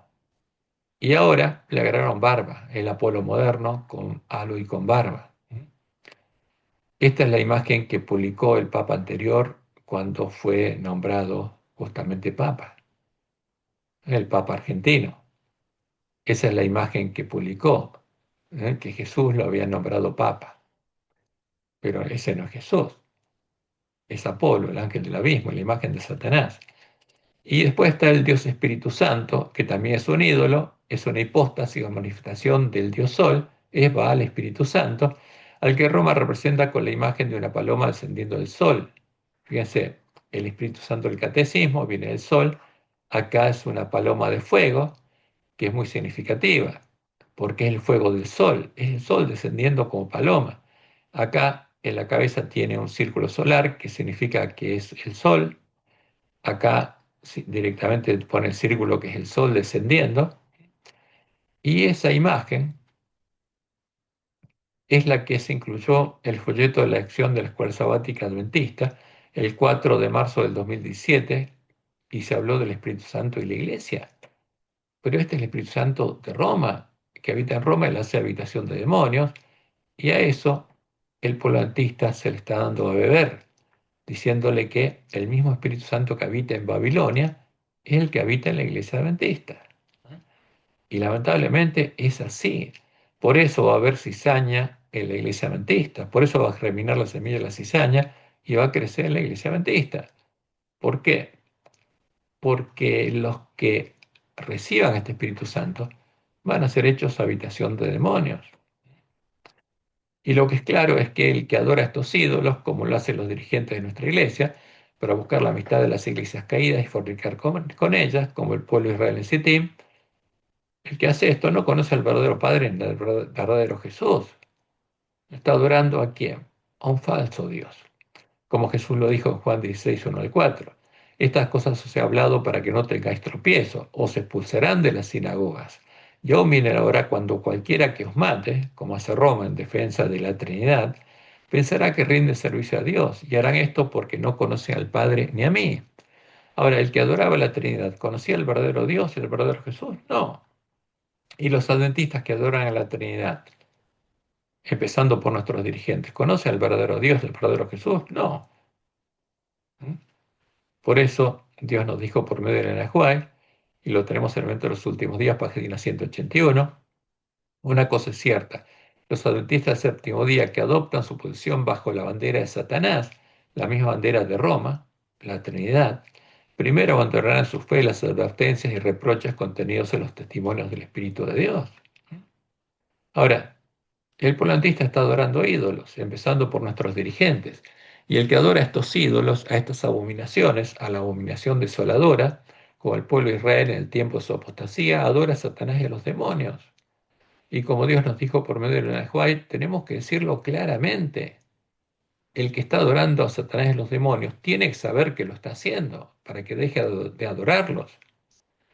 Como leemos en Deuteronomio 32, 16 al 18. Despertaron a celos con los dioses ajenos, lo provocaron a ira con abominaciones. Sacrificaron a los demonios y no a Dios. El que adora a un ídolo, ¿a quién sacrifica? A los demonios. ¿Mm? Y eso pasó con el pueblo de Israel. Por eso llegó el tiempo de la ira sobre ellos. ¿Y qué está haciendo Satanás que haga el pueblo antista? Que sacrifique a los demonios en sábado y no a Dios. A dioses que no habían conocido, a nuevos dioses venidos de cerca, que no habían temido vuestros padres. De la roca que te creó te olvidaste, te has olvidado de Dios tu creador. ¿Mm? ¿Y qué dice Pablo hablándole a los griegos de Corinto? Que estaban acostumbrados a las cosas sacrificadas a los ídolos por los filósofos griegos, las mismas cosas que se usaron para definir la Trinidad. ¿Qué digo pues? ¿Que el ídolo es algo o que sea algo lo que sacrifica a los ídolos? Antes digo que lo que los gentiles sacrifican, a los demonios les sacrifican. O sea, el que adora las imágenes de la bandera negra de los paganos, ¿a quién adora? A los demonios y no a Dios. Y no quiero que vosotros os hagáis partícipes con los demonios. No podéis beber la copa del Señor y la copa de los demonios. No podéis participar de la mesa del Señor y de la mesa de los demonios, la mesa de los borrachos. La profecía es clara. El hombre de pecado adoraría al Dios de las fortalezas, al Dios de las bestias, que son sus cabezas, adoraría al dragón. Y eso lo vemos claramente en la profecía de Daniel 11, 37 al 39. De Dios sus padres, de Jehová, no hará caso, porque es un apóstata, ni el amor de las mujeres, ni respetará a Dios alguno, porque sobre todo se engrandecerá, mas honrará en su lugar, el lugar de Jehová, ¿a quién adoraría? Al Dios de las fortalezas, al dragón, el Dios de todas las bestias, porque para ser parte de la bestia romana tenía que adorar a Satanás. Dios que sus padres no conocieron, lo honrará con oro, plata, con piedras preciosas y con cosas de gran precio, con un Dios ajeno, o sea, dioses ajenos disfrazados de cristianos, porque elevó la bandera negra a los paganos, se hará de las fortalezas más inexpugnables y colmará de honores a los que le reconozcan, y por precio repartirá la tierra. Ahora, lo triste es que esto es lo que en su ceguera también está haciendo el ángel de la Odisea, y esa es la razón de su triste condición. ¿Qué pasó entonces? Desde que en medio de la mujer Jezabel, en la región pagana de Roma, disfrazada de Iglesia Universal o Católica del Imperio Romano, fue introducido el falso Jesús, la abominación desoladora de la que habló el profeta Daniel, hasta que en defensa de esa abominación, a finales del siglo XIII, cuando finalizaron los 1260 años en los que Dios sostuvo a su iglesia en el desierto, el hombre de pecado lograra echar por tierra el lugar santuario de Dios y la verdad, asesinando a todo el remanente del pueblo que conocía a su Dios, porque eso hizo, pasaron más de 960 años en los que la verdadera iglesia de Cristo fue nuevamente perseguida y desolada por la mujer Jezabel. Como leemos Daniel 8, 10 al 14. Aún se engrandeció contra el príncipe de los ejércitos. ¿Contra quién? Contra el primogénito entre muchos hermanos, y por él fue quitado el continuo, la obra de Jesús y su Padre en el santuario celestial, y el lugar de su santuario fue echado por tierra, y a causa de la prevaricación le fue entregado el ejército junto con el continuo, y echó por tierra la verdad, y se perdió el conocimiento de la verdad, e hizo cuanto quiso y prosperó. Ahora, ¿qué pasaría? Finalmente leemos, y él le dijo, hasta 2300 tardes y mañanas. Luego, el santuario será, y el original dice reedificado, hecho derecho, puesto en pie. Lo que fue echado por tierra sería reedificado con el pueblo adventista. En nuestra Biblia dice purificado porque esa es una traducción falsa de los lobos vestidos de ovejas que quieren hacernos creer que esto ocurrió con Antíoco Epífanes, pero no tiene nada que ver con eso. Entonces, ¿a qué único Jesús conoció entonces el pueblo que quedó cautivo en medio de la Gran Babilonia? En medio de la mujer Jezabel, la iglesia católica, la única iglesia que quedó en pie en el periodo de Sardis, solo conoció a la abominación desoladora, al falso Jesús, que es el disfraz cristiano de Satanás, a la puerta ancha. Por eso el ángel de Sardis tenía nombre de que vivía, se llamaba cristiano, pero estaba muerto. no conocía a Dios y no había nacido de Dios. Como leemos en Apocalipsis 3:1, escribe al ángel de la iglesia en Sardis, el que tiene los 7 espíritus de Dios y las 7 estrellas, dice esto: yo conozco tus obras, que tienes nombre de que vives, te llamas cristiano y estás muerto. No pasaste de muerte a vida. ¿Por qué? Porque no conocía la verdad. Ahora, ¿qué pasa con el ángel de la Odisea? Está en la misma condición.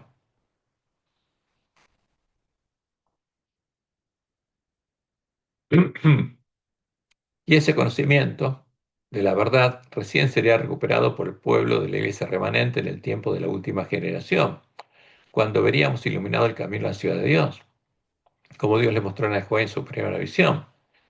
Como Dios anunció por medio de Daniel, los lugares asolados serían reedificados después de que en el año 1844 se cumplieran 2300 años desde que fuera dada la orden para reedificar y habitar Jerusalén, dada en el año 457 a.C. Y como dice en el Juárez, en primeros escritos, el Papa hizo una brecha al santa ley de Dios, pero vi que había llegado ya plenamente el tiempo en que esta brecha tiene que ser reparada por el pueblo de Dios y los lugares asolados han de ser reedificados. Por eso Jesús dice en Apocalipsis 3:12, al que venciere, yo lo haré columna en el templo de mi Dios, porque ese templo va a ser reedificado antes del comienzo del tiempo de angustia, y nunca más saldrá de allí, y escribiré sobre él el nombre de mi Dios, y el nombre de la ciudad de mi Dios, la Nueva Jerusalén, la cual desciende del cielo de mi Dios y mi nombre nuevo, dice Jesús. Entonces, pero para que los lugares asolados fueran reedificados, primero el ángel de Filadelfia debía recuperar el conocimiento de la verdad echada por tierra, debía encontrar la puerta del templo de Jehová, la puerta abierta, debía encontrar al santo, al verdadero Jesús, y debía recuperar el conocimiento del Evangelio del Reino de Dios, porque esa es la verdad echada por tierra.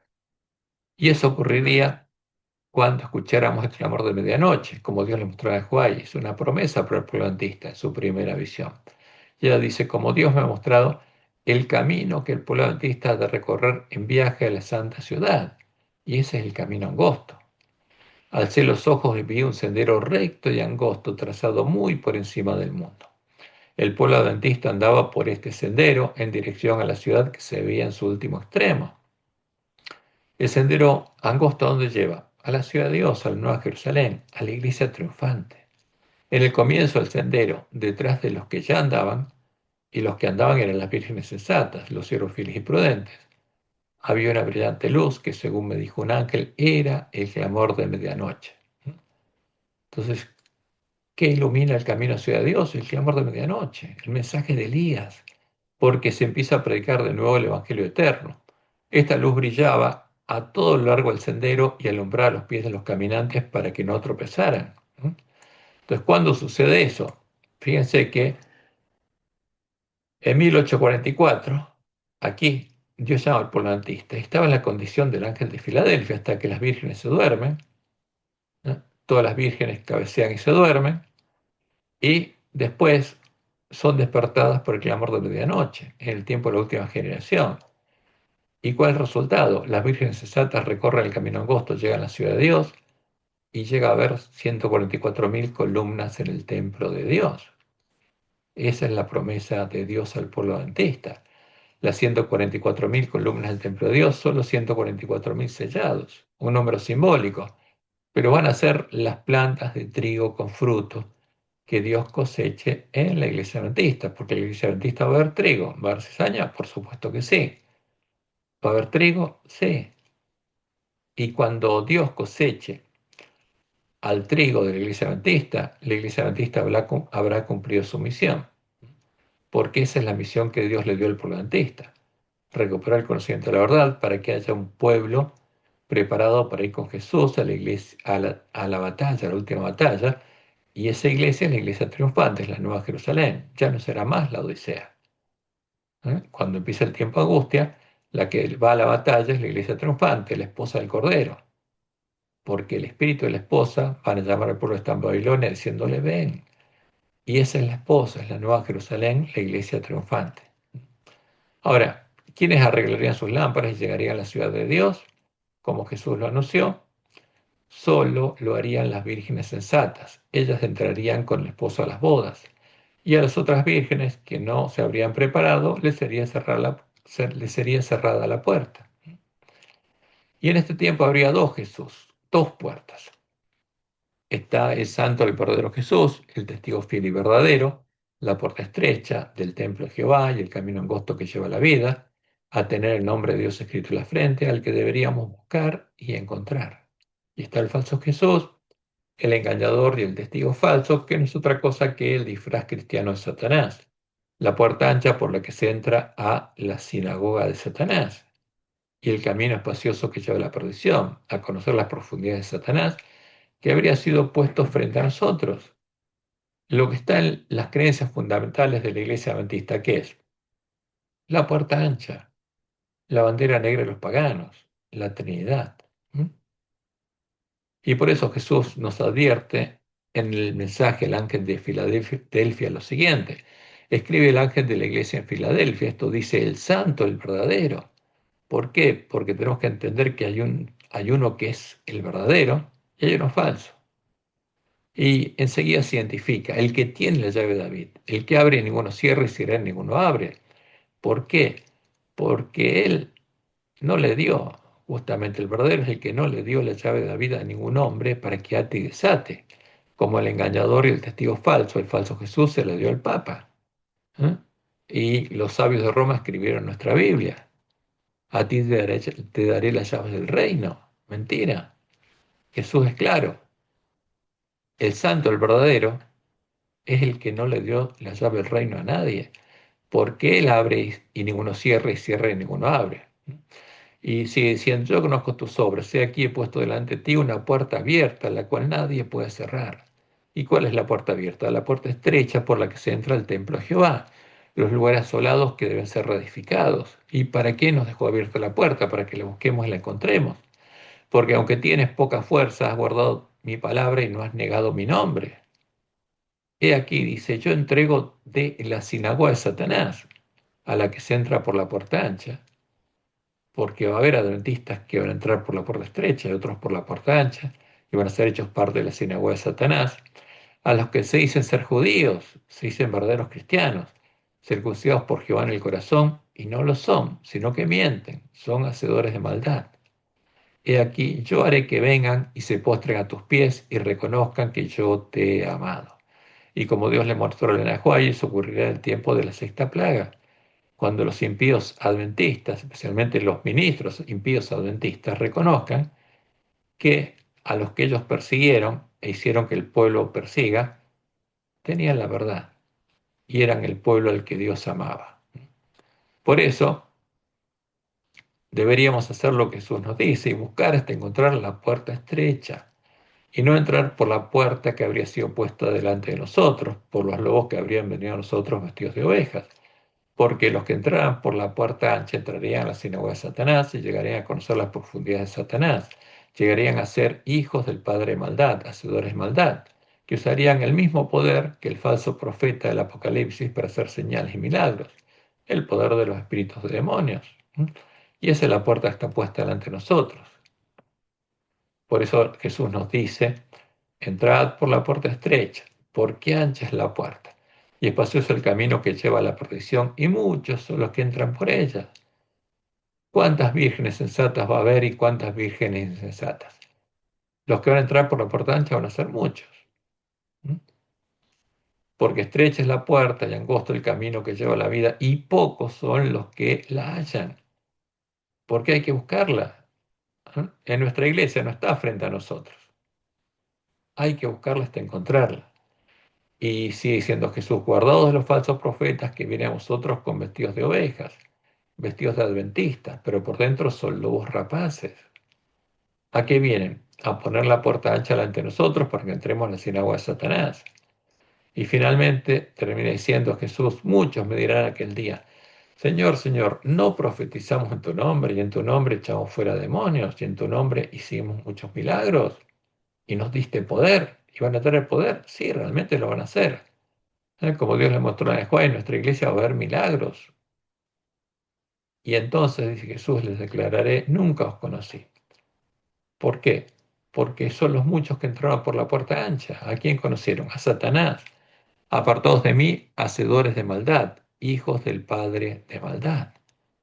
Por eso es un tema muy delicado para nosotros. Por esa causa, conocer la verdad, conocer al Santo, el verdadero Jesús y al Evangelio del Reino de Dios es para nosotros un tema de vida y muerte.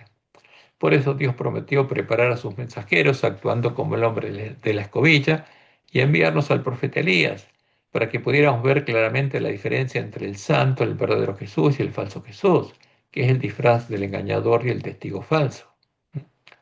Y como dice Elena de White en El conflicto de los siglos, página 656, el primero y más alto deber de toda criatura racional, porque nosotros se supone que somos criaturas racionales, es el de escudriñar la verdad de las Sagradas Escrituras y luego andar en su luz y exhortar a otros a que sigan su ejemplo. Día tras día deberíamos estudiar diligentemente la Biblia, pesando cada pensamiento y comparando texto con texto. Con la ayuda de Dios debemos formarnos nuestras propias opiniones, ya que tenemos que responder a Dios por nosotros mismos. Y por eso las vírgenes tendrían que arreglar sus lámparas, para conocer lo que Dios justamente nos dice. Y después dice el conflicto de los siglos 683, solo los que hayan estudiado diligentemente las Escrituras y hayan recibido el amor de la verdad en sus corazones serán protegidos de los poderosos engaños que cautivarán al mundo. Merced al testimonio bíblico. ¿Dónde vamos a encontrar la verdad? Con la Biblia. Descubrirán al engañador bajo su disfraz. A Satanás lo vamos a descubrir con la Biblia. También, no solamente con la historia y la profecía. Y después en el conflicto de los siglos leemos, Dios tendrá la tierra, un pueblo sostendrá la Biblia y la Biblia sola, como piedra de toque de todas las doctrinas y base de todas las reformas. ¿Qué cosa? La Biblia y la Biblia sola. Y como termina diciendo Elena, antes de aceptar cualquier doctrina o precepto, debemos cerciorarnos de si los autoriza un categórico, así dice Jehová. Y si una doctrina es contraria a un categórico, así dice Jehová, ¿es verdad? No, a la ley del testimonio, es una falsa doctrina. Por eso Elena dice, la profecía debe cumplirse. ¿Qué pasaría? Como Israel estaríamos adorando a Baal, al dios de Jezabel. Y por eso el Señor dice aquí, yo os envío al profeta Elías antes que venga el día de Jehová grande y terrible. Y agrega Elena, alguien debe venir con el espíritu y el poder de Elías. ¿Quiénes van a ser? Todos los sellos del polantista, todas las vírgenes sensatas que recorran el camino angosto, todos los siervos fieles y prudentes, todos los que reciben el sello de Dios van a hacer la obra del profeta Elías en nuestra iglesia y después en el mundo. Y acercándose Elías a todo el pueblo dijo, ¿hasta cuándo claudicaréis vosotros entre los pensamientos? Si Jehová es Dios, seguidle, y si Baal, y en nuestro caso el Dios de la mujer Jezabel y el falso profeta, la Trinidad, y después de él. O sea, tenemos que decidirnos si Jehová es Dios o si la Trinidad es Dios. ¿Mm? Eso es muy importante para nosotros. ¿A quién vamos a adorar? ¿A las imágenes de la bandera negra de los paganos o a Jehová? Es una decisión que cada uno debe tomar. Y hay una nueva y clara señal, porque el cumplimiento de la profecía es muy claro.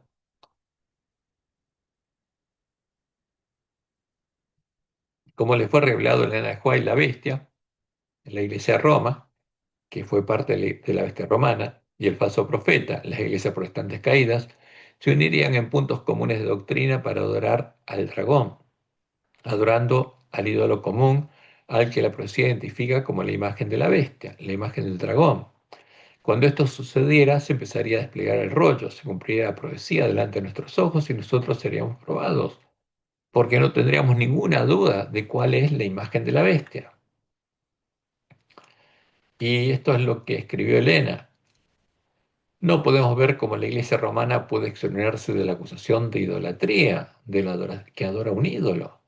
Y esta es la religión. Fíjense, la adoración del mismo ídolo que los protestantes están comenzando a considerar tan favorablemente y que eventualmente se unirá con el protestantismo.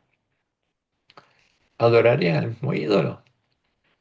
Y después de ese conflicto de los siglos, página 498, leemos. Cuando las iglesias principales de los Estados Unidos, uniéndose en puntos comunes de doctrina, dogmas comunes, porque ¿quiénes se unirían? Los protestantes y los católicos. influyan sobre el Estado para que impongan los decretos y las instituciones de ellas, entonces la América protestante habrá formado una imagen de la jerarquía romana, una imagen de la bestia romana. La imagen de la bestia romana representa la forma de protestantismo apóstata que se desarrollará cuando las iglesias protestantes busquen la ayuda del pueblo civil para la imposición de sus dogmas, como lo hizo Roma justamente en el año 380 por medio del edicto de Tesalónica, para imponer qué cosa? La adoración de la Trinidad, la imagen de la bestia. Ahora, esta profecía, lo que Dios le mostró en el juez, se cumplió el 14 de febrero del 2010. ¿No? Y ahí en el Vaticano anunciaron lo siguiente. Durante 3 días se celebró en el Vaticano un encuentro ecuménico internacional con el título Cosechando los frutos. ¿Y cuándo lo cosecharon? El 14 de febrero, el Día de los Enamorados. ¿Qué frutos del movimiento ecuménico? Y vamos al segundo párrafo. El cardenal Casper, justamente el representante de Roma, señaló en referencia al encuentro que los participantes habían afirmado su fundamento común en Jesucristo y en la Santísima Trinidad, la imagen de la bestia, la abominación asoladora, tal como se expresa en nuestro credo común y la doctrina de los primeros concilios ecuménicos. O sea, ¿qué hizo el falso profeta? Adoptó la adoración de la imagen de la bestia, la misma imagen a la que adoraba la bestia romana y en defensa de esa imagen asesinó al pueblo que conocía a su Dios y propuso transformarlo en un ecumenismo básico que identifique, refuerce y profundice el fundamento común.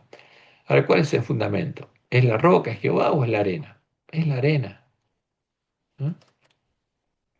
Y digo también que el Vaticano tiene que esforzarse por explicar mejor a otras confesiones la postura católica de que la Iglesia católica es la Iglesia de Cristo y que la Iglesia católica es la verdadera Iglesia, es la sinagoga de Satanás. A la vez que existen muchos elementos importantes de la Iglesia de Cristo fuera de las fronteras visibles de la Iglesia católica. En este contexto, el cardenal Casper propuso una idea arriesgada y totalmente novedosa, la idea de un catecismo ecuménico. ¿Por qué? Porque ahora todos los protestantes son católicos. Entonces, el catecismo ecuménico es la fe católica de todas las rameras unidas a Roma, como fruto de los 40 años de diálogo ecuménico, que había empezado en el año 70, 1970, 40 años de diálogo ecuménico, y se unieron, como Dios lo había anunciado, en puntos comunes de doctrina para adorar al dragón. Entonces, al reconocer a Roma como la verdadera Iglesia de Cristo y adoptar como propias a las doctrinas definidas por Roma en sus concilios ecuménicos, las iglesias caídas renunciaron públicamente a todos los principios de la Reforma, empezaron a adorar a la imagen de la bestia e hicieron sanar la herida de muerte que los miembros de la Iglesia de Reforma le habían hecho, producido a la mujer Jezabel, la religión pagana de Roma, la sexta cabeza de la bestia religiosa, al demostrar con la Biblia que Roma no era parte de la verdadera Iglesia de Cristo, sino de la Babilonia del Apocalipsis. Fue entonces cuando se maravilló toda la tierra en pos de la bestia y adoró al dragón. ¿Mm? Apocalipsis 13, 3 y 4. Ya sucedió, es un evento pasado. Vio una de sus cabezas como herida de muerte, pero su herida mortal fue sanada. ¿Quién la sanó? Las mismas iglesias que la habían herido, ¿Mm? Con la espada, con la Biblia, y se maravilló toda la tierra, donde está el pueblo de Dios, y no solo el mar. En pos de la bestia adoraron al dragón que había dado autoridad a la bestia, adoraron a la bestia, diciendo, ¿quién como la bestia y quién podrá luchar contra ella? ¿Por qué se maravilló toda la tierra en pos de la bestia y adoró al dragón? Porque los lobos vestidos de ovejas ya le habían dado a beber al pueblo de la iglesia remanente del vino, el flor de la fornicación de la gran Babilonia. Y el pueblo antista también está adorando al dragón. Ese es el tema. Está adorando al dragón y a los demonios. Y no lo sabe el ángel de la Odisea. Por eso hay que despertarlo. Ahora, ¿qué importancia tiene para nosotros este evento? Como Dios le mostró en el Juárez, al empezar a desplegarse el rollo, al empezar a cumplirse las palabras de la profecía, podríamos comprender más plenamente el significado del mensaje del tercer ángel. Podríamos comprender plenamente cuál es la imagen de la bestia a la que el mensaje del tercer ángel nos amonesta a no adorar, y estarían adorando juntas la bestia y el falso profeta. Como dice el Juárez, la luz que tenemos acerca del mensaje del tercer ángel es luz verdadera. La marca de la bestia es exactamente lo que se ha proclamado que es. Todavía no se comprende todo lo relacionado con este asunto y no se comprenderá plenamente hasta que se despliegue el rollo. Ahora, pero cuando se uniera la bestia y el falso profeta, ¿sabríamos a quién adoran? Claro que sí.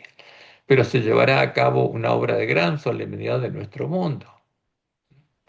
Y este hecho nos muestra en forma clara e innegable que, en cumplimiento de la profecía, el polantista también está adorando a la imagen de la bestia, la imagen de Satanás y los demonios, a la que adoran juntos la bestia y el falso profeta.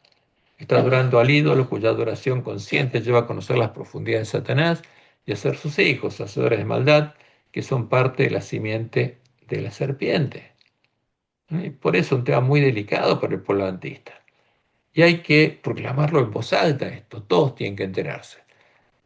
Porque en nuestra iglesia se introdujo la imagen de la bestia, como dice Ezequiel 8:16, y me llevó al atrio de adentro de la casa de Jehová, y aquí junto a la entrada del templo de Jehová, entre la entrada y el altar, como 25 varones, sus espaldas vueltas al templo de Jehová, y sus rostros hacia el oriente, y adoraban al sol.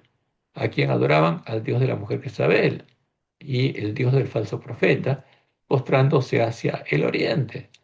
Por eso toda la tierra está adorando al dragón. ¿Hasta qué? Hasta que el plantista se despertara, empezara a despertarse. Ahora, ¿podemos decir que la bestia y el falso profeta adoran a Jehová, al único Dios verdadero? No, de ninguna manera. Adoran a Satanás y a los demonios, adorando a la imagen de la bestia, a la Trinidad, como está haciendo el pueblo adventista. Por eso Dios nos manda al profeta Elías. Y como leemos en Apocalipsis 19:20, y la bestia fue apresada y con ella el falso profeta, que había hecho delante de ella las señales con las cuales había engañado a los que recibieron la marca de la bestia y habían adorado a su imagen. ¿A cuál? Al disfraz de Satanás y los demonios, a la imagen de la bestia, a la Trinidad. Estos dos fueron lanzados vivos dentro de un lago de fuego que arde con azufre. ¿Son parte del plan divino de Dios o del de Satanás? Son parte del plan divino de Satanás. ¿Y los lobos que están en nuestra iglesia son parte del plan divino de quién? ¿De Dios, de Jehová o de Satanás? Son parte del plan divino de Satanás. Ese es el tema. Y Dios anunció lo que pasaría en nuestra iglesia. Esa es la causa por la cual, por amor a nosotros, Dios debería enviarnos al profeta Elías. Ahora, ¿qué harían las vírgenes sensatas? Primero, no menospreciarían las palabras de la profecía, las analizarían y verificarían, como dice Pablo en 1 Tesalonicenses 5, 20 y 21. No menospreciéis las profecías, examinadlo todo, retened lo bueno, porque si alguien predica profecía es para el bien del pueblo de Dios, porque el que predica profecía, como dice Pablo en 1 Corintios 14, edifica la iglesia.